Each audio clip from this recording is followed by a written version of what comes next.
Assalamualaikum warahmatullahi wabarakatuh. Alhamdulillah. Alhamdulillahi rabbil alamin. Wa bihi nasta'inu ala umuri dunya waddin. Wassalatu wassalamu ala sayyidina Muhammadin wa ala alihi wa sahbihi ajma'in wa man tabi'ahum bi ihsanin ila yaumiddin. Amma ba'du. Allahumma arinal haqqa haqqan warzuqna ittiba'ah wa arinal batila batilan warzuqna ijtinabah wa la taj'alhu multabisan 'alaina fanadil. Allahumma ij'alna mimman yastami'ul qawla fayattabi'u ahsanah fa innaka waliyyu dzalika wal qadiru 'alaih. Hadirin kaum muslimin dan muslimat yang dirahmati Allah Subhanahu wa taala. Suatu ketika Imam Malik ditanya oleh orang yang mau melakukan ibadah haji yang domisilinya di Madinah. Dia bertanya, dari mana saya memulai ihram? Maka Imam Malik pun menjawab, dari Dzul Hulaifah, dari tempat miqat Rasulullah SAW berihram dari sana, yang sekarang namanya Bir Ali. Maka orang ini pun mengatakan, aku pingin miqat tempat ihramku itu dari Masjid Nabawi. Maka Imam Malik pun mengatakan, la taf'al fa inni akhsha 'alaikal fitnah. Jangan kamu lakukan, karena aku khawatir kamu akan menyimpang, tersesat gara-gara perbuatan kamu ini. Kemudian dia membantah orang ini dengan mengatakan, fa ayyu fitnatin fa innaha amyalun aziduha. Menyimpang bagaimana? Kok bisa dikatakan sesat bagaimana? Cuma beberapa mil saja aku tambah. Kira-kira sekarang 15 menit perjalanan lah naik bus dari Madinah, dari Masjid Nabawi ke Bir Ali. Ya kira-kira mungkin 10 km lebih. Cuma beberapa mil saja aku tambah. Maka beliau pun mengatakan, karena engkau telah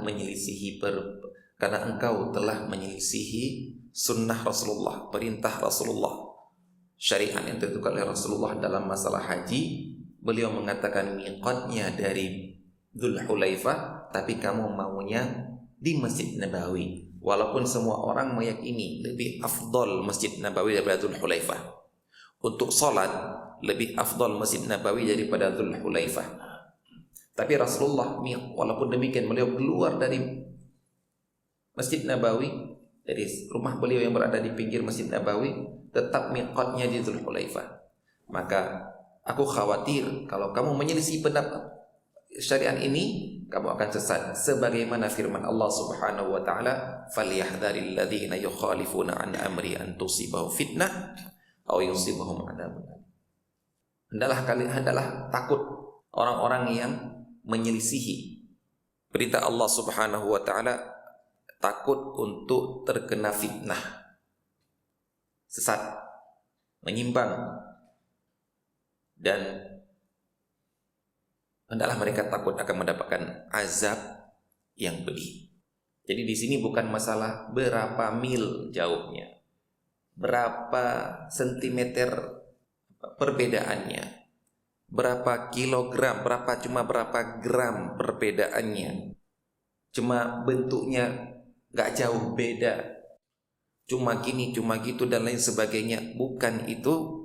Namun dari sisi taat atau tidaknya kita kepada perintah Allah Subhanahu wa ta'ala, taat atau tidaknya kita kepada syariat Rasulullah Sallallahu Alaihi Wasallam, ini yang harus kita tumbuhkan pada diri kita, yang harus kita tumbuhkan pada anak-anak dan cucu kita untuk kita dakwahi mereka, yaitu at-taslim, tunduk, menerima apa adanya yang diperintahkan ataupun yang disyariatkan oleh Allah dan Rasulnya, tanpa ada pilihan-pilihan.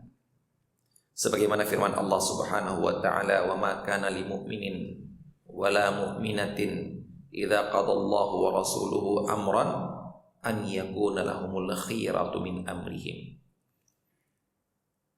Tidak ada pilihan lagi bagi orang mukmin ataupun mukminah apabila Allah Subhanahu wa taala dan Rasulnya telah memutuskan satu perkara.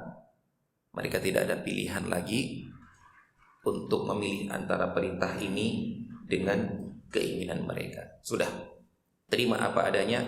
Wa may ya'sillaha wa rasulahu faqad dhalla dhalalan mubina. Pada lanjutan ayatnya, barang siapa yang mendurhakai. Berarti apa ini? Perintah yang tadi. Urusan yang sudah diputuskan oleh Allah dan Rasulnya. Kamu mendurhakainya, kamu telah memilih apa yang kamu sukai, maka dia telah sesat dengan kesesatan yang nyata. Allah Subhanahu wa taala dalam syariatnya terkadang memerintahkan untuk tidak boleh makan, yaitu seperti di dalam bulan Ramadan. Di dalam syariat Allah akan diperintahkan kita untuk makan, wajib makan. Anda mau berpuasa, mau taat kepada Allah dalam hal ini tidak dibolehkan, bahkan haram Anda melakukannya, itu bid'ah. Itu ketika tanggal 1 Syawal ataupun tanggal 10 Zulhijjah, 11, 12, 13. Bahkan Rasulullah SAW menunjukkan bagaimana bersegeranya beliau untuk makan, untuk tidak berbuka. Yang mana satu bulan penuh sejak fajar sudah tidak makan, taat kepada Allah, maka di tanggal 1 Syawal beliau ingin tunjukkan sejak fajar, yaitu sebelum menuju ke sholat Aid, beliau ingin menunjukkan bahwasanya saya makan. Itu apa? Taat kepada Allah Subhanahu wa taala. Idul Adha dan yang hari-hari tasyrik, katakan ayamut tasyrik, ayamu aklin wa syurbin wa dzikrin lillah. Hari-hari tasyrik adalah hari makan dan minum dan berzikir kepada Allah Subhanahu wa taala. Jadi dari menahan lapar bisa menjadi ibadah, makan juga bisa menjadi ibadah. Menahan lapar bisa menjadi tidak taat kepada Allah, ataupun makan juga menjadi tidak taat kepada Allah. Kapan? Semua itu adalah karena perintah Allah dan Rasulnya, dan kita hanya taat, taslim, menerima tanpa memilah-milah. Ikhwati fiddin wa akhwati fillah, rahimani rahimakumullah. Pembahasan kita juga tidak jauh dari yang kita sebutkan tadi, yaitu ketaatan kepada Allah dan Rasulnya. Itu kita masih dalam pembahasan tentang transaksi ataupun jual beli, memperoleh harta dari penjualan ataupun transaksi barang-barang yang dilarang oleh Allah dan Rasulnya, yang mana yang diberikan judul oleh penulis hasil jual beli barang-barang yang diharamkan. Diharamkan karena najis, karena itu memang benda-benda najis, yang mana kita diperintahkan untuk berlepas diri dari najis, membersihkan diri dari najis. Ini kok malah ditransaksikan, kok malah untuk dimanfaatkan ataupun kita melakukan dengan belepotan dengan benda-benda tersebut, maka ini terlarang. Nah sekarang benda tersebut bukan najis, maksudnya kalaupun kita pegang tidak tersentuh, tidak batal sholat kita, akan tetapi memiliki benda itu ataupun menggunakan benda itu merupakan suatu yang dilarang dalam syariat. Dan kita sebagai muslim harus punya keyakinan bahwasanya segala yang diperintahkan oleh Allah Subhanahu wa taala pasti ada maslahatnya. Baik maslahat itu bisa kita lihat nyata di depan mata kita dan bisa kita rasakan di dunia ini ataupun tidak, ataupun belum. Nah, tetap kita yakini ini pasti ada maslahatnya di dunia ataupun akhirat. Begitu juga apa yang dilarang oleh Allah dan Rasulnya pasti ada mafsadat di dalamnya. Baik langsung kita bisa rasakan sekarang atau tidak, namun kita yakini itu ada mafsadatnya. Baik. Pada pertemuan yang lalu kita telah melihat secara garis besar, yaitu yang dilarang yang diharamkan adalah benda-benda yang mengandung unsur kesyirikan ataupun unsur kekufuran. Nah, di sini kemudian penulis membawakan secara terperinci, yaitu yang beliau katakan di halaman 127, patung dan lukisan manusia atau hewan walaupun itu tidak disembah. Kalau yang kemarin pada pertanyaan lalu, yang benar-benar itu adalah sesembahan selain Allah yang digunakan oleh umat-umat lain. Tapi kok bisa ada orang muslim misalnya melestarikannya, menggunakannya, memahatnya, membuatnya, menyimpannya. Ini adalah merupakan perbuatan yang dilarang. Nah, kalau sekarang walaupun itu tidak disembah, namun dia adalah bentuknya patung atau lukisan, yaitu lukisan makhluk yang bernyawa, manusia dan hewan, maka ini pun tetap dilarang. Beliau mengatakan para ulama sepakat bahwa haram hukumnya membuat patung dan lukisan yang menyerupai manusia dan hewan. Juga haram hukum memilikinya, dan patung serta lukisan tersebut wajib dimusnahkan. Itulah tugas kita. Maka sangat kita sayangkan bila ada tokoh agama kemudian ikut meresmikan patung, kemudian mengatakan semoga barokah. Na'udzubillah min dzalik.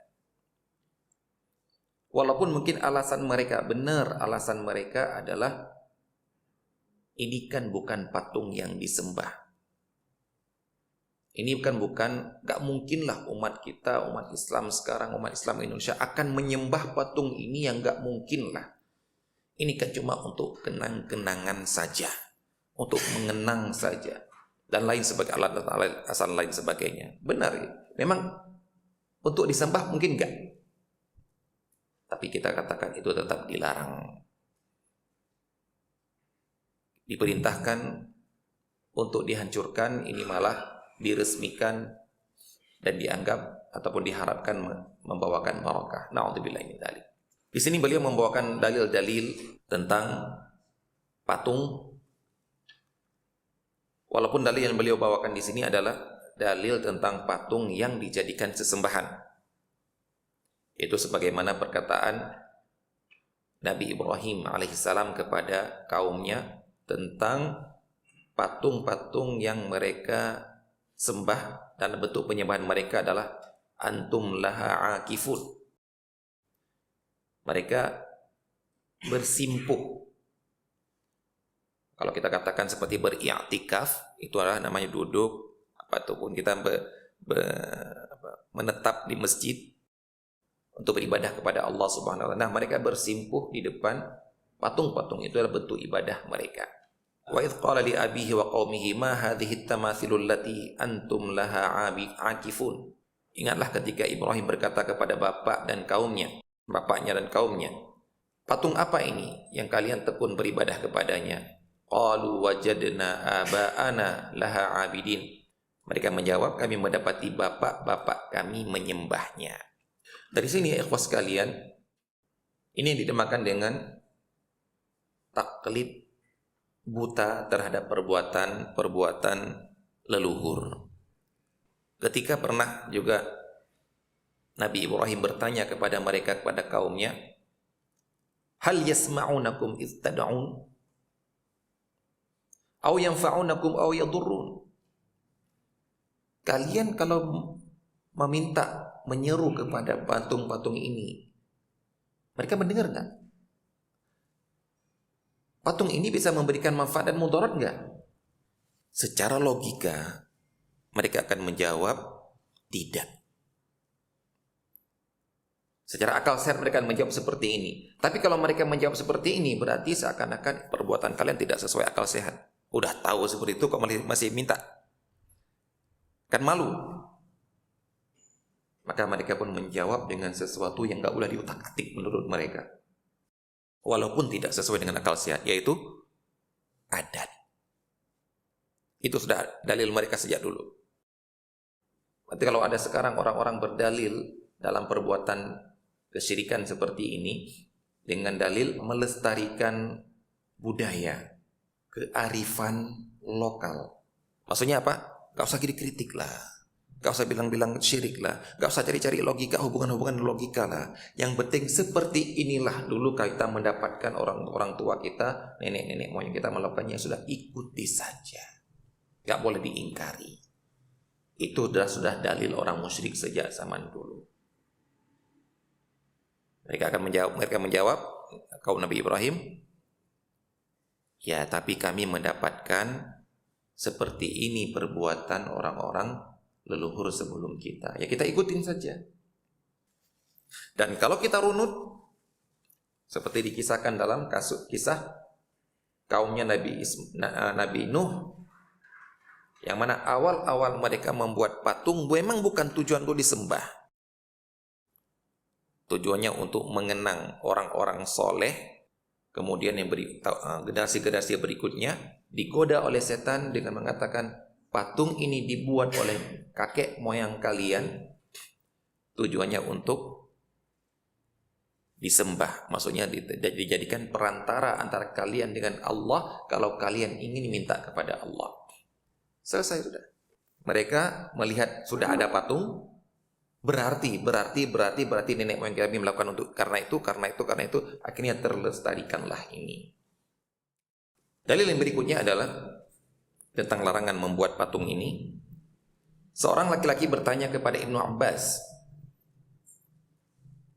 aku seorang pelukis yang membuat lukisan. Beliau yang bertanya ini karena lukisan yang beliau buat adalah lukisan manusia dan hewan. Dan aku hidup dari penghasilan melukis ini. Masya Allah. Ini banyak orang-orang yang bertanya model seperti ini. Yaitu ketika dikatakan ini perbuatan yang haram, maka mereka berdalil, mereka beralasan, lah ini kan pekerjaan saya. Kalau saya tidak melakukan ini, dari mana penghasilan saya? Ini orang yang juga tanya seperti ini.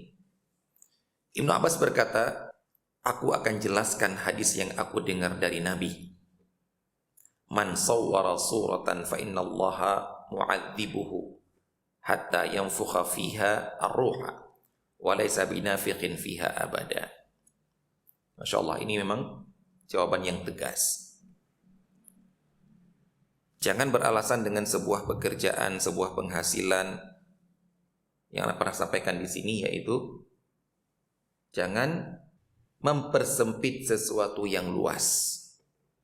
Rahmat Allah ataupun penghasilan yang bisa kita dapatkan bukan hanya dari perbuatan yang haram ini. Sudah banyak orang yang kaya raya dari perbuatan yang halal. Kok kamu seakan mempersempit? Saya kalau tidak melakukan pekerjaan yang haram ini, saya nggak ada pekerjaan, saya nggak ada penghasilan. Maka Ibnu Abbas tetap menegaskan, saya mendengar Rasulullah SAW bersabda, barang siapa yang membuat gambar manusia ataupun hewan, maka Allah akan mengadab dia sampai kemudian dia diperintahkan untuk meniupkan roh dari kiamat nanti. Walaysa binafikh, dan dia tidak akan mampu untuk melakukannya. Ini merupakan sebuah azab, yaitu diperintahkan sesuatu yang mustahil dilakukan di akhirat nanti. Dan itu merupakan sebuah azab. Sebagaimana kita di dunia ini, kita harus meyakini tidak ada perintah Allah dan Rasulnya yang mustahil dilakukan oleh seorang hamba. Karena tidak mungkin Allah memerintahkan hamba di luar batas kemampuannya. Dan sesuatu yang mustahil itu di luar batas kemampuan manusia. Maka tidak ada diberitakan kalian harus ke Mekah untuk haji dengan cara apapun. Walaupun kalian harus bisa terbang. Tidak. Kalau memang kalian tidak bisa membiayai kendaraan ke sana, ya tidak wajib haji. Kalau memang kalian tidak dan kalian bisa membiayai, tapi kalian tidak sanggup untuk kalian sendiri yang naik kendaraan itu, tidak wajib haji. Tidak ada perintah, sesuatu yang mustahil. Nah, ketika di akhirat nanti dipaksa, diperintahkan, kalau enggak diazab. Di antaranya diperhatikan untuk meniupkan ruh biar hidup apa yang kalian gambar sebelumnya ketika di dunia. Ataupun dalam hadis lain ada disebutkan barang siapa yang mengarang-ngarang mimpi. Tidak boleh mengarang mimpi. Maksudnya kita ingin menunjukkan kepada orang lain bahwa saya mulia, saya ada karomahnya, saya ada ini, nggak ada itunya. Akhirnya kita ngarang mimpi, tadi malam saya bermimpi ketemu Rasulullah. Atau tadi malam saya mimpi, saya bisa terbang haji ke Mekah. Saya bisa ini, bisa itu. Ya ingin menunjukkan ini, Masya Allah bisa bermimpi seperti ini. Ini dalam hadis dikatakan barang siapa yang ngarang-ngarang mimpi seperti ini, di hari kiamat nanti akan dipaksa untuk menggabungkan 2 biji gandum. Dan dia tidak akan bisa melakukannya. An ya'qida baina syairatain. Dan dia tidak akan bisa melakukannya, dan ini merupakan sebuah azab. Karena apa? Karena mimpi adalah satu bagian dari 36 bagian kenabian. Jadi kalau dia mengaku-ngaku bermimpi tapi tidak bermimpi, itu seperti berdusta atas sesuatu yang sudah Allah jadikan itu sebagai tanda-tanda kenabian. Baik. Kemudian Ibnu Abbas memberikan solusi. Ketika orang ini ketakutan, Masya Allah, mendengar hadis ini, beliau ketakutan karena takwanya. Maka Ibnu Abbas pun memberikan solusi, buatlah lukisan yang tidak bernyawa. Masih ada orang yang mau membeli lukisan pemandangan, lukisan pohon, lukisan bangunan, lukisan padang pasir, lukisan planet-planet, dan lain sebagainya. Masih banyak sekali makhluk-makhluk Allah yang benda mati tidak bernyawa, yang boleh untuk dilukis dan diperjualbelikan. Jadi jangan mempersempit, kayaknya cuma ini saya yang bisa lakukan. Ya, Masya Allah ya, ada orang-orang yang ditegur dengan hadis Rasulullah SAW tersadar, dan ada juga yang membangkang. Seperti cerita seorang cerita anak, dia taubatnya ketika ngajak seorang ustadz ke rumahnya bertamu. Kemudian di rumah dia tuh banyak ya patung-patung, bukan patung, apa itu, pot-pot yang berbentuk-bentuk patung. Karena memang dia perbuat kerjaannya ya membuat model-model seperti itu untuk dijual, tapi berbentuk hewan-hewan atas pesanan itu. Kemudian ustadz ini yang ceritakan karena orang ini langsung, ustadz ini mengatakan, "Wih bang, banyak setan di rumah antum," katanya. Kenapa ustadz? Tersindir gitu kan. Ya kan banyak patung-patung ini kan tempat malaikat nggak masuk ke sini, setan-setan malah ada di sini. Nah, baru diterangkan hadisnya, baru sadar. Dan alhamdulillah nerima dan langsung menghancurkan, tidak mau lagi membuat yang seperti itu. Nah, itu namanya hidayah, Masya Allah. Ada orang yang terkadang cukup satu kata, cukup satu ucapan, sadar. Ada yang beribu-ribu ucapan tidak sadar. Ini tergantung hati siapa yang mau menerima. Begitu juga dalil yang lain, yaitu Ali bin Abi Thalib berkata kepada Abi Hayyaj saat melantiknya menjadi salah seorang gubernurnya. Ini berarti ketika Ali bin Abi Thalib menjadi khalifah. Beliau mengatakan, aku akan memerintahkan kamu seperti aku diberitakan oleh Rasulullah SAW. Masya Allah, betapa mulianya perbuatan seperti ini. diperintahkan seperti Rasulullah pernah memerintahkan seorang sahabat.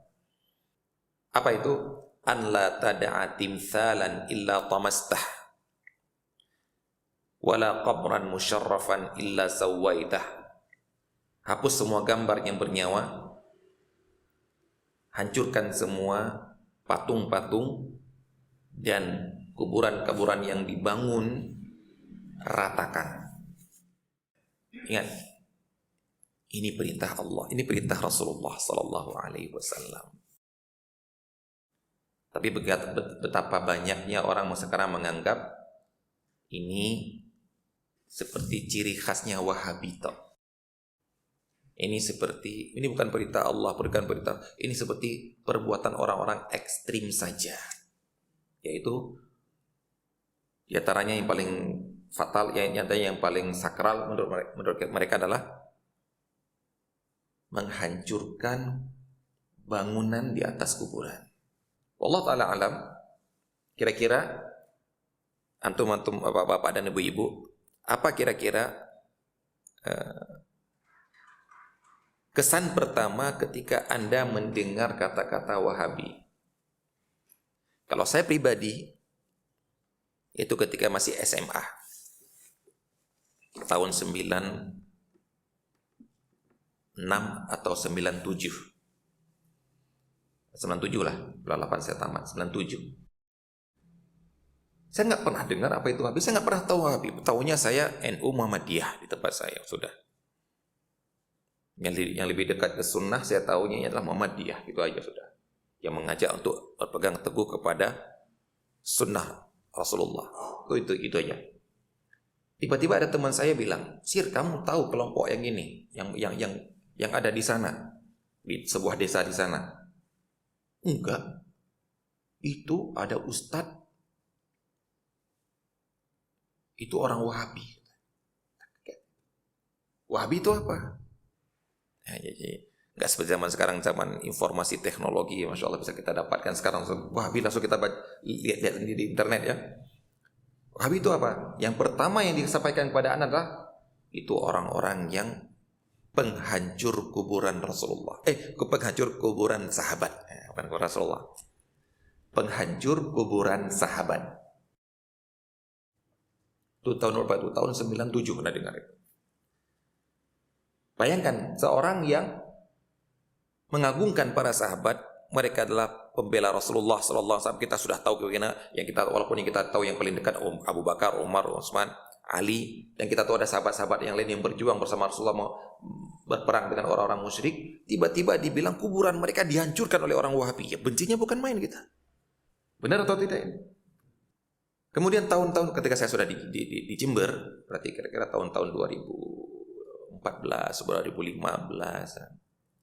Ternyata doktrin seperti itu di zaman sekarang ini pun, zaman sekarang masih boleh kita ditipu seperti masih boleh. Informasi kan nggak secepat ini. Informasi dari satu arah dari Pak Kiai saya saja.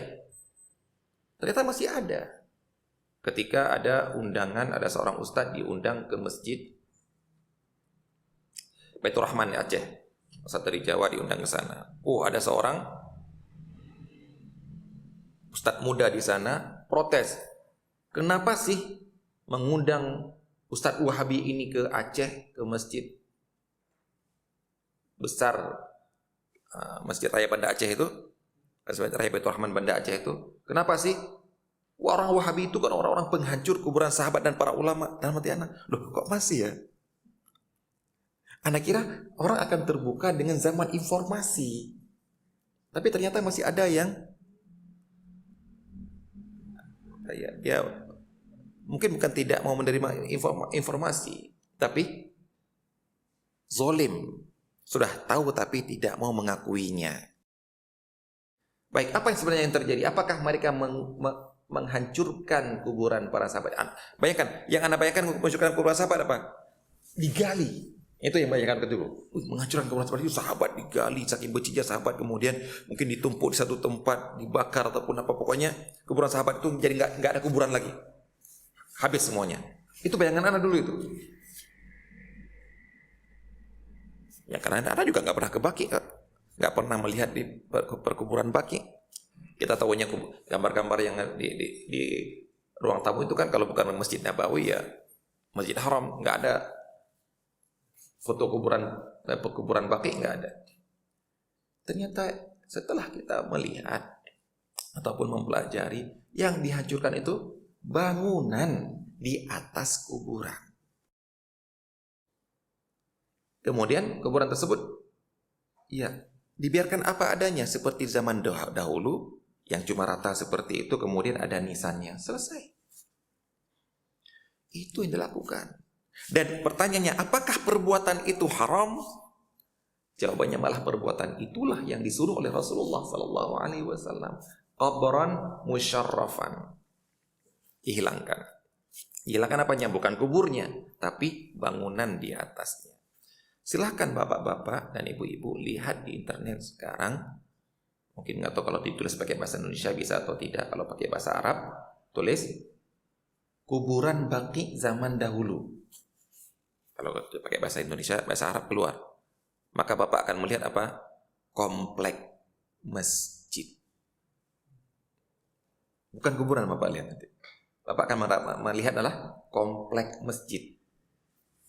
Bangunan ada kubahnya, ini ada kubahnya, itu ada kubahnya. Ini kuburannya sahabat ini kuburannya sahabat ini kuburannya sahabat ini kuburannya sahabat ini. Coba lihat. Itu yang dihancurkan ya. Kalau bangunan itu dihancurkan, iya. Ketika dikuasainya oleh Muhammad bin Saud, dia dikuasainya Haramain, iya. Cuma mari kita lihat sekarang yang ini. Apa hukumnya menghancurkan bangunan di atas kuburan? Ini hukumnya. Tapi kalau menggali kuburan, membongkar kuburan itu haram. Apalagi kuburan para sahabat. Di kitab mazhab Syafi'iyah juga dibahas yang ini. Ketika saya mendengar teman saya, ya emang nggak boleh, tapi kalau kuburan ulama boleh. Itu kata dia. Jadi hadis umum harus meratakan kuburan, tidak boleh ada bangunan. Kok dia tiba-tiba mengatakan kalau kuburan para ulama boleh ada bangunannya, agar untuk bisa dikenang. Ya, mereka mengatakan seperti itu. Nah, saya dapat di mazhab Syafi'iyah di kitab Al-Mughni Al-Muhtad di Syarbini, beliau menyebutkan ada yang mengatakan, beliau mengatakan nggak boleh membangun di atas kuburan. Kemudian beliau mengatakan, penulis kitab ini, ada yang mengatakan boleh kalau kuburannya para ulama. Namun kemudian beliau menanggapi, bukan membiarkan, bukan mengiyakan. Akan tetapi yang seperti ini tidak bisa diterima. Karena yang melakukan ini, mereka berdalil banyak kok kuburan para ulama ada bangunan di atasnya, berarti boleh kata beliau. Ini tidaklah benar. Karena apa? Karena perbuatan itu bukan perbuatan para sahabat. Tidak bisa kita katakan itu ijma umat. Ijma para umat muslim membolehkan kok. Itu buktinya kuburan-kuburan para ulama ada yang bangunannya. Beliau mengatakan tidak. Tidak bisa kita pakai ijma mereka, yang kita pakai adalah ijma para sahabat dahulu, dan para sahabat tidak. Para sahabat dan tabi'in tidak melakukannya. Masya Allah. Itu di kitab mazhab Syafi'i sendiri. Tapi tetap sekarang yang dituduh adalah Wahabi. Baik. Masya Allah, ini walaupun lagi kita ngomong tentang patung ataupun gambar, ya kita ikut menyinggung tentang kuburan karena ini disebutkan di dalam satu hadis, yaitu perkataan Ali bin Abi Thalib. Nah, berarti bisa kita bawa kepada apa hukumnya menjual kijing? Apa hukumnya diupah untuk membangun di atas kuburan? Maka masuk ke dalam hal ini. Kok diberitakan dihancurkan oleh Rasulullah, malah kita menjual jasa untuk membangunnya. Dalam hadis lain disebutkan juga tentang larangan ini. Inna min asyaddi ahlin nari yaumal qiyamati 'adzaba al-musawwirun. Sesungguhnya di antara orang penduduk neraka yang paling besar azabnya di hari kiamat nanti adalah para pelukis. Di sini semuanya kita bawa adalah dari perkataan Ibnu Abbas tadi, yang melukis makhluk bernyawa ataupun pembuat patung.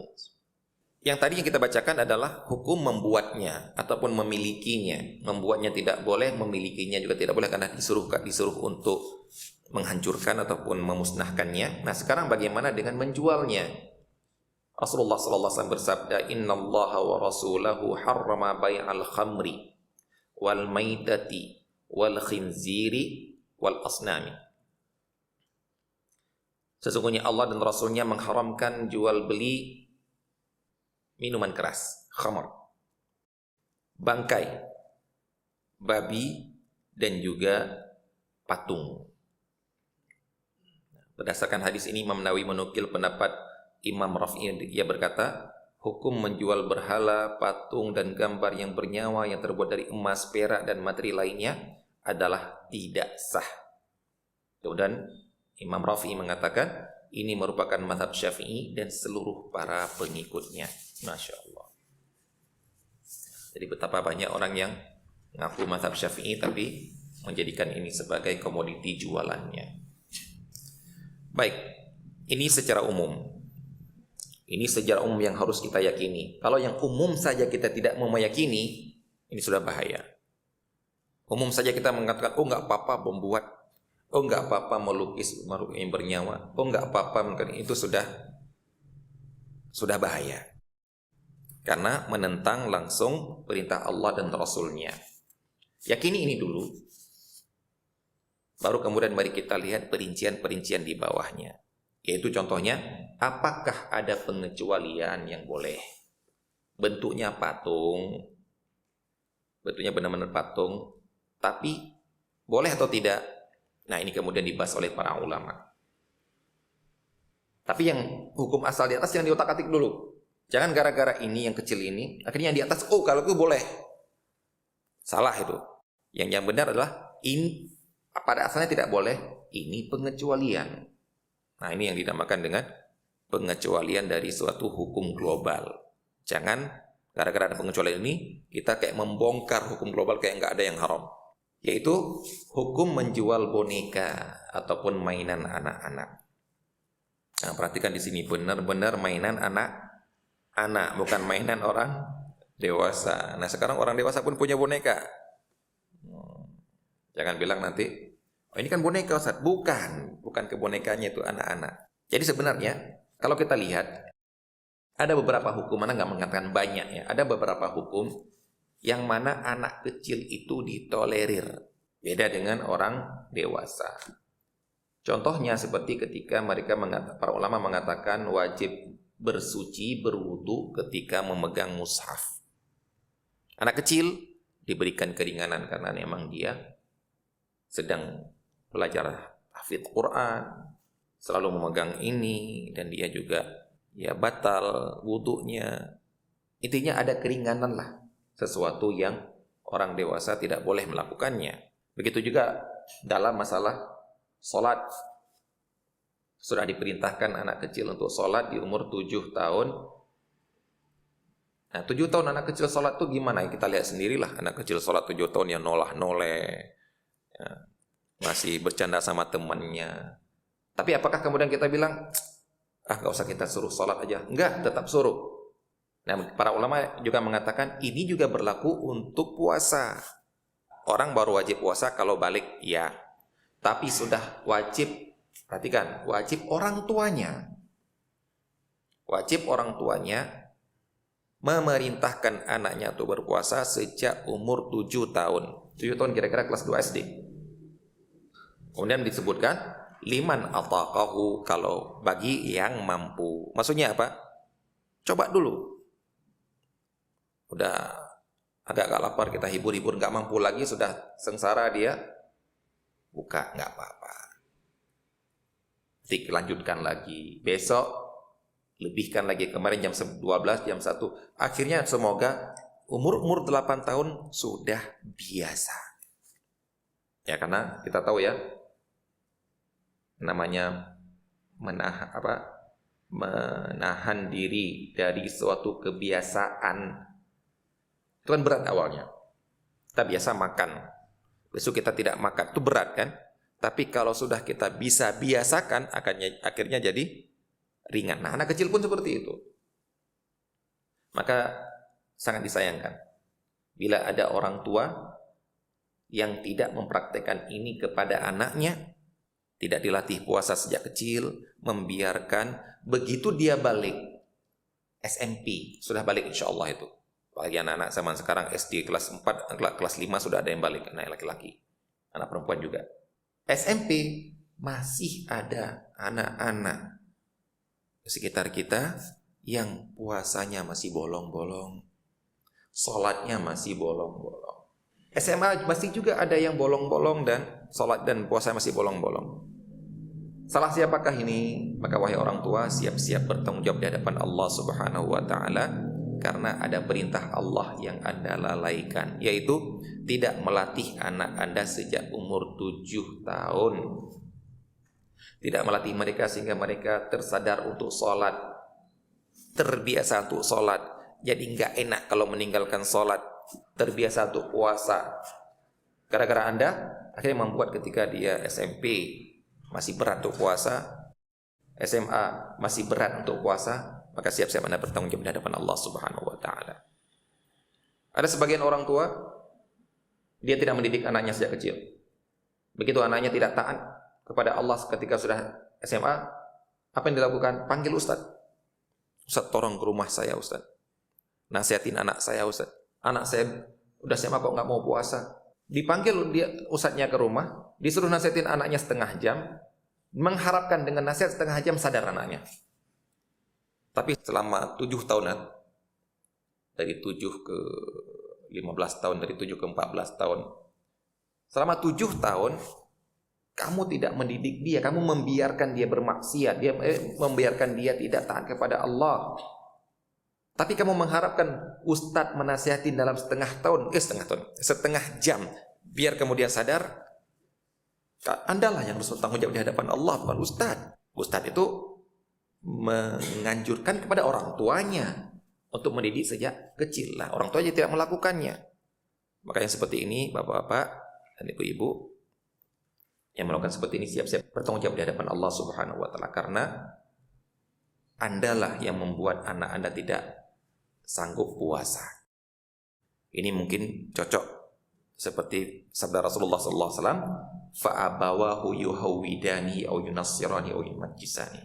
Bapak dan ibunya lah yang membuat anaknya menjadi Yahudi, menjadi Nasrani ataupun menjadi Majusi karena pendidikan sejak kecil mereka. Mari kita lihat tentang hukum menjual boneka ataupun memiliki boneka ataupun membuat boneka untuk anak kecil ini. Dalam hal ini ulama berbeda pendapat. Mayoritas ulama mengatakan boleh, maksudnya boneka untuk anak kecil ini merupakan pengecualian, berarti dibolehkan. Hal ini berdasarkan hadis yang insyaallah kita pernah mendengar semua, yaitu ketika Siti Aisyah menceritakan kejadian ketika beliau masih kecil, kuntu al'abu bil banati 'indan nabi. Aku pernah dulu bermain dengan teman-temanku anak-anak kecil di sisi Rasulullah sallallahu alaihi wasallam. Jadi Rasulullah menyaksikannya. Aku punya teman-teman yang bermain bersamaku. Nabi masuk ke dalam rumah, maka anak-anak wanita pun itu bersembunyi. Nah, jadi misalnya kayak segan dengan datangnya Rasulullah sallallahu alaihi wasallam. Nah, di antara permainan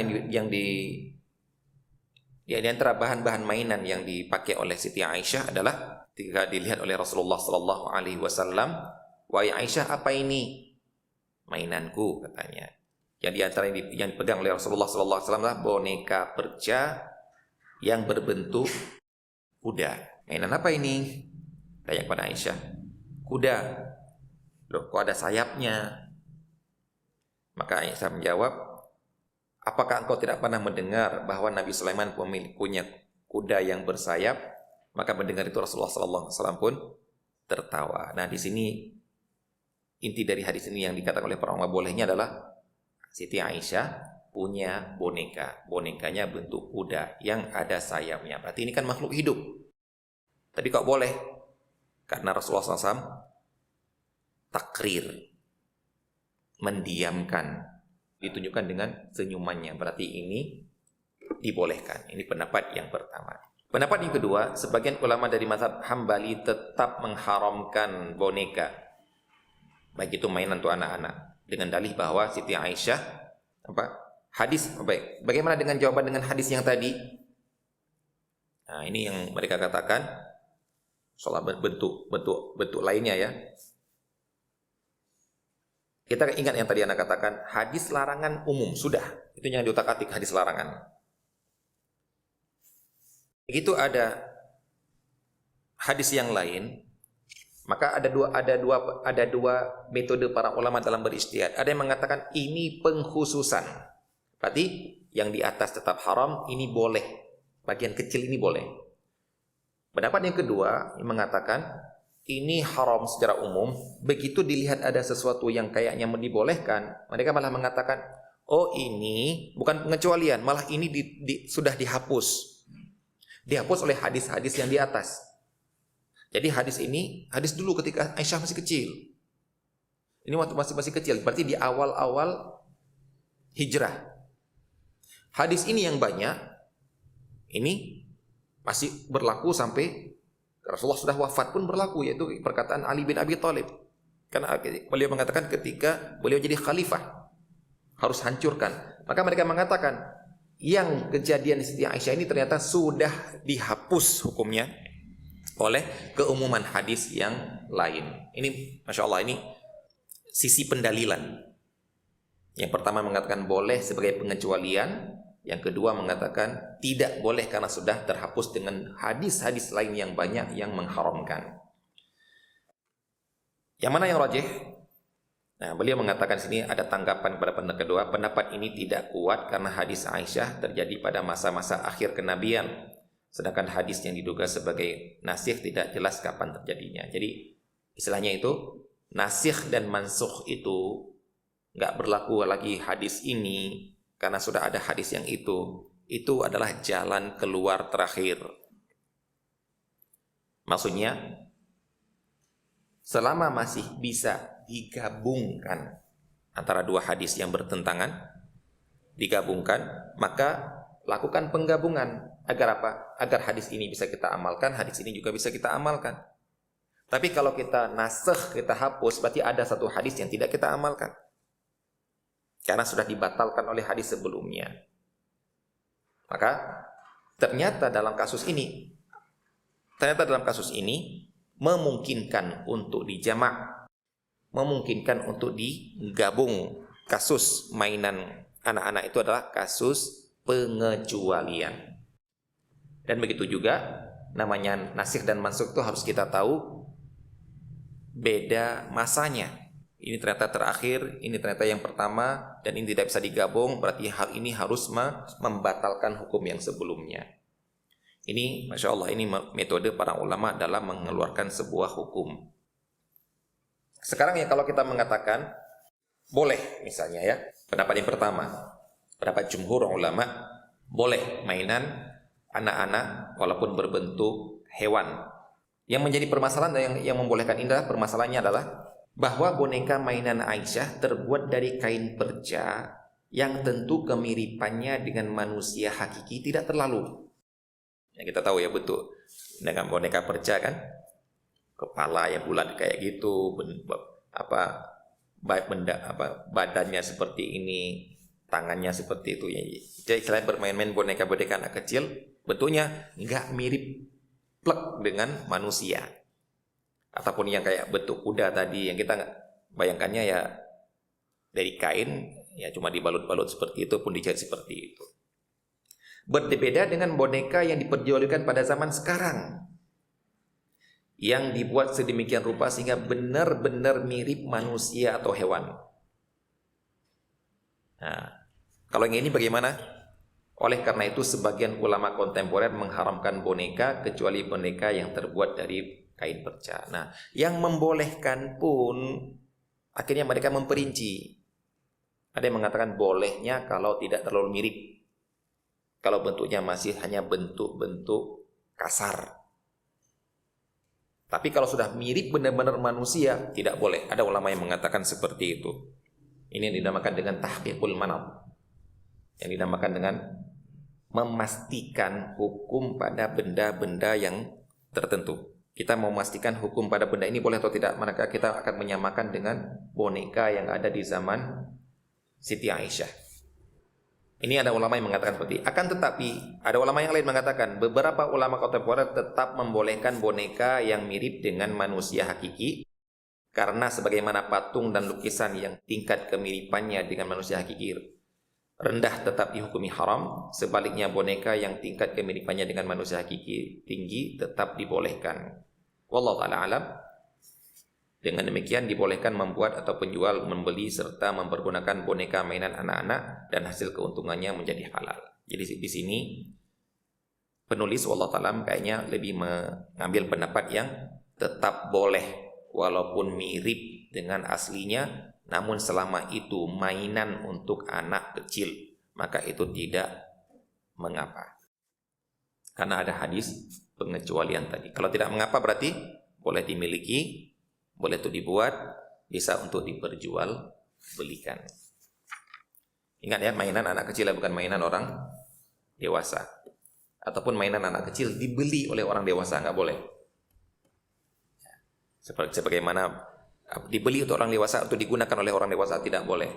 Sebagaimana barang-barang khusus perempuan dibeli oleh orang laki-laki, digunakan oleh laki, tidak boleh. Bagaimana dengan patung alat peraga dalam proses belajar mengajar? Masya Allah. Patung anatomi manusia misalnya. Sebagian ulama kontemporer membolehkan menggunakan patung alat peraga dalam proses belajar mengajar pada materi yang memang membutuhkan patung peraga, seperti menjelaskan organ tubuh manusia dalam bagian dalam, jantung, hati, lidah, dan sebagainya. Mereka mengkiaskan dengan boneka atau mainan anak-anak. Kalau mainan anak-anak saja dibolehkan bagi anak-anak untuk mainan, apalagi patung organ tubuh manusia dalam rangka proses belajar mengajar. Ini ada yang mengatakan seperti ini. Nah, karena ini bukan untuk anak-anak lagi ya, untuk orang dewasa ya. Kan tetapi Syekh Nasruddin Al-Albani berpendapat menggambar dan membuat patung hukumnya haram, akan tetapi kami berpendapat boleh bila gambar dan patung tersebut digunakan untuk hal yang bermanfaat dan tidak ada sarana lain yang mampu menggantikannya, seperti gambar dan patung memang diperlukan dalam ilmu kedokteran sebagai alat peraga. Jadi Syekh Albani di sini membolehkan. Yang untuk bermain saja untuk anak kecil itu boleh, maka dalam hal ini dibolehkan. Akan tetapi fatwa kerajaan Saudi Arabia tetap mengharamkan dan gambar yang digunakan dalam proses belajar mengajar berdasarkan keumuman hadis yang melarang patung dan gambar, dan pengecualiannya untuk mainan anak-anak saja, tidak bisa dikiaskan dengan kebutuhan lainnya. Wallahu ta'ala, ada dua pendapat di sini ya. Menurut pendapat kedua, maka haram hasil keuntungan menjual patung dan gambar makhluk hidup yang digunakan sebagai alat peraga dalam proses belajar mengajar. Di sini penulis atau Ustaz Erwandi tidak merojihkan ya, tidak menguatkan pendapat mana yang lebih kuat dalam hal ini. Wallahu ta'ala alam. Ada yang mengatakan boleh, ada yang mengatakan tidak boleh. Wallahu alam, kalau anak pribadi menganggap kayaknya lebih cenderung boleh. Karena gini, kita sudah melewatin menjual bangkai gak di sini ya? Menjual organ, sudah melewati menjual organ manusia ya. Nah, kita sudah melewati hukum menjual beli organ manusia. Yang kita katakan tidak boleh diperjualbelikan. Kemudian kita juga sudah menyinggung tentang menjadikan tubuh manusia sebagai alat peraga. Apa hukumnya? Haram hukumnya kalau memang itu adalah tubuh manusia yang terhormat. Siapa tubuh manusia yang terhormat? Muslim ataupun kafir dhimmi. Berarti kalau tubuh manusia yang tidak dihormati dalam Islam, yaitu kafir harbi, silahkan diutak-atik. Karena nggak ada kehormatan pada mereka. Mereka itu kalau mati dalam perang, cukup masukkan ke dalam lubang, mau dibakar, mau dikasih makan hewan buas, terserah, asalkan tujuannya yang penting kaum muslimin tidak terganggu dengan baunya. Kalau mereka dibiarkan kan bisa bau. Nah, Pokoknya musnahkan sajalah. Namun orang muslim dan kafir zimmi dikubur selayaknya. Nah, berarti yang dilakukan oleh sebagian teman-teman kita, wallahu alam, apakah sekarang masih atau tidak, teman anak dulu waktu di kedokteran dulu ya, patungan uang untuk beli mayat. Untuk diapain? Diotak-atik. Untuk peraga, benar-benar mereka membedah ususnya di mana, bagaimana dan sebagainya. Mayat yang mana ini? Mayat yang kata tidak ada pemiliknya. Tabrakan, kemudian disimpan di freezer. Haram hukumnya. Kita bukan menguburkan orang gara-gara ada pemiliknya, ada kerabatnya, bukan.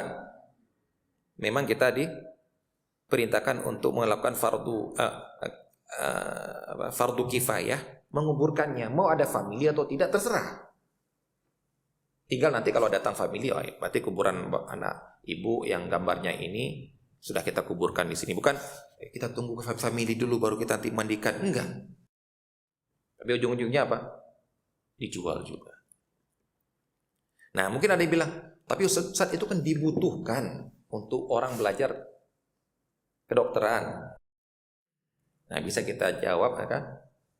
Bisa. Dengan ada yang dulu pernah belajar, karena bisa dibikin bentuk-bentuk dari apa istilahnya itu, dimanipulasi, dibikin kayak animasi, dibikin yang bentuk-bentuk lain, yang diantaranya adalah bentuk alat peraga di sini. Jadi itu bisa menjadi pengganti keharaman mengutak-atik tubuh manusia dengan adanya benda-benda seperti, walaupun mungkin waktu dibedah ya tidak terlalu sama. Tapi wallahu ta'ala alam, dengan teknologi modern kan sudah bisa membuat kulit sintesis itu yang dari silikon yang benar-benar mirip, kan sudah bisa. Wallahu ta'ala, walaupun tidak perlu dibuat semirip mungkin yang udah ada kepalanya, ya cuma nampak badannya ataupun bentuk perutnya. Wallahu ta'ala alam. Ini bisa kita arahkan ke arah seperti ini, yaitu untuk kebutuhan dan jangan terlalu dibuat mirip di kepalanya. Baik, kemudian di sini di kitab ini beliau tidak menjelaskan tentang manekin. Maka kita katakan yang tadi yang dibutuhkan untuk pelajaran medis yang dibutuhkan oleh manusia saja ada khilaf seperti ini, apalagi manekin, itu lebih-lebih kita katakan tidak boleh. Karena tujuannya hanya memampang. Jadi kalau mau dipampang ya silahkan berbentuk pampangan saja, nggak usah harus ada kepalanya yang memang benar-benar membuat patung, tidak perlu. Istilahnya tidak ada urgensi yang sangat penting untuk memampang pakaian dalam bentuk harus ada patung ini. Baik. Kemudian beliau di sini menyebutkan tentang menjual foto atau poster manusia atau hewan. Untuk mengetahui hukum jual beli foto makhluk yang bernyawa, terlebih dahulu harus kita ketahui hukum memotret objek makhluk hidup. Di sini kita ingin membedakan antara melukis sama memotret. Yang melukis kita tahu ya, dengan tangan kita, dengan lukisan kita bentuk, menggambar mirip manusia. Itu yang dilarang, benar-benar jelas-jelas dilarang. Bagaimana dengan memotret? Apakah memotret itu dinamakan melukis atau tidak? Nah, ini yang para ulama kontemporer kemudian mereka berbeda pendapat. Ada pendapat yang pertama mengatakan tetap haram pengambilan gambar menggunakan kamera dari potret, asalnya haram, kecuali yang bersifat penting sekali, yaitu untuk kebutuhan pengenalan paspor, KTP, ijazah, dan lain-lainnya. Pendapat yang kedua, sebagian ulama yang lain berpendapat bahwa memotret menggunakan kamera sekalipun objeknya adalah makhluk hidup, hukumnya boleh selagi memenuhi kaidah umum syariat Islam seperti bukan gambar wanita laki-laki yang terbuka auratnya dan foto hasil pemotretan tidak dipajang di dinding. Nah, jadi bedakan antara yang mengatakan boleh foto dengan pajang itu beda. Jangan mengatakan ulama membolehkan foto enggak? Iya, membolehkan foto, tapi bukan untuk dipajang. Pajang itu ada hukum yang lain, yaitu tidak akan masuk malaikat. Jadi benci oleh Rasulullah SAW memajang gambar. Pendapat ini didukung oleh Syekh Utsaimin, Syekh Said Sabiq dan ulama-ulama lainnya. Kenapa? Karena mereka mengatakan ini bukan menggambar menyerupai makhluk Allah, tapi ini benar-benar menangkap dengan teknologi kamera. Nah, antum kalau melihat bagaimana ditemukannya sistem kamera, sistemnya ya, belum secanggih ini oleh Haytami, Ibnu Haytham, itu benar-benar dari lubang kecil kemudian diletakkan film, maka dia akan langsung berbentuk ke sini tanpa buat apa-apa. Coba antum melihat bagaimana membuat kamera obscura. Kita juga bisa membuat kaleng, tutup gelap, taruh kaca film dalamnya, tutup gelap, bikin lubang satu lubang jarum. Kemudian rumah ini ada buka lubang jarum seperti ini. Itu sudah masuk cahaya ke sini lewat lubang itu. Ada buka, cuci, jadilah gambar ini masuk ke sini. Siapa yang gambar? Itu namanya menangkap. Gak ada yang gambar apapun. Itu namanya, coba lihat nanti kamera obscura namanya. Nah, ini mereka mengatakan akhirnya, oh ini tidak sama dengan melukis. Dengan demikian kata beliau di sini, penulis di sini, maka menjual hasil pemotretan sekalipun objeknya adalah makhluk hidup dibolehkan dan hasil keuntungan penjualnya halal dan bekerja sebagai tukang foto adalah pekerjaan yang halal dengan syarat memperhatikan kaidah yang telah kita sebutkan tadi. Tapi wallahu ta'ala alam, walaupun boleh seperti ini harus kita lihat ini dijual untuk dipajang atau bukan. Kalau ini untuk dipajang berarti kita membantu ta'awun 'alal itsmi wal 'udwan. Ya, sebagaimana kita terkadang boleh menjual satu benda untuk tujuan ini, tapi kalau digunakan untuk tujuan yang lain, yang haram, ya kita tetap haram. Walaupun menjual pada asalnya dibolehkan. Yang berikutnya menjual barang yang bermotif manusia atau hewan. Perhatikan yang tadi kita benar-benar menjual bendanya, lukisan, tidak dibolehkan. Nah sekarang kita bukan memberi lukisan, tapi ada gambar di situ. Lemari ada gambarnya, ranjang ada gambarnya, apalagi misalnya piring ada gambarnya. Maka yang seperti ini bila maksud dari barang tersebut adalah fungsinya yang dibenarkan syariat seperti buku, untuk menulis, majalah, piring, dan lain sebagainya, maka dibolehkan akad jual belinya dan keuntungannya merupakan harta yang halal. Karena apa? Karena kita bukan membeli lukisan, tapi kita membeli barang namun ada lukisannya.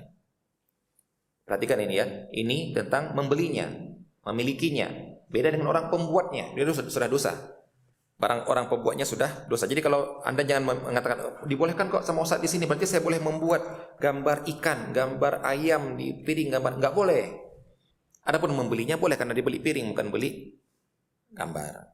Nah, itu juga bagi kita. Ini kan dibolehkan gara-gara ini ikut saja gambar ini. Yang kita pingin adalah beli piring. Berarti kalau kita benar-benar membeli gara-gara gambarnya enggak boleh. Ada teman yang bertanya itu sangkar burung. Kemudian, Ustaz, kalau nggak ada gambar Semarnya itu nggak laku, Ustaz. Kalau nggak ada, bukan gambar ya, bentuk kayak wayang Semar itu nggak laku. Nah, berarti nggak boleh. Kenapa? Karena orang membeli bukan sudah bertujuan untuk itu. Bukan yang penting ada sangkar, mau gambar apapun terserah gitu. Ya, ini enggak, sudah ditujuan untuk itu. Dan dia juga memilih ini gara-gara banyak yang beli seperti ini gara-gara gambar ini. Berarti nggak boleh juga. Kenapa? Karena sudah bukan lagi ikutan, tapi itu sudah menjadi tujuan. Ini yang dapat kita sampaikan. Semoga dapat bermanfaat. InsyaAllah kita ketemu lagi di bulan Syawal. Wassalamualaikum warahmatullahi wabarakatuh.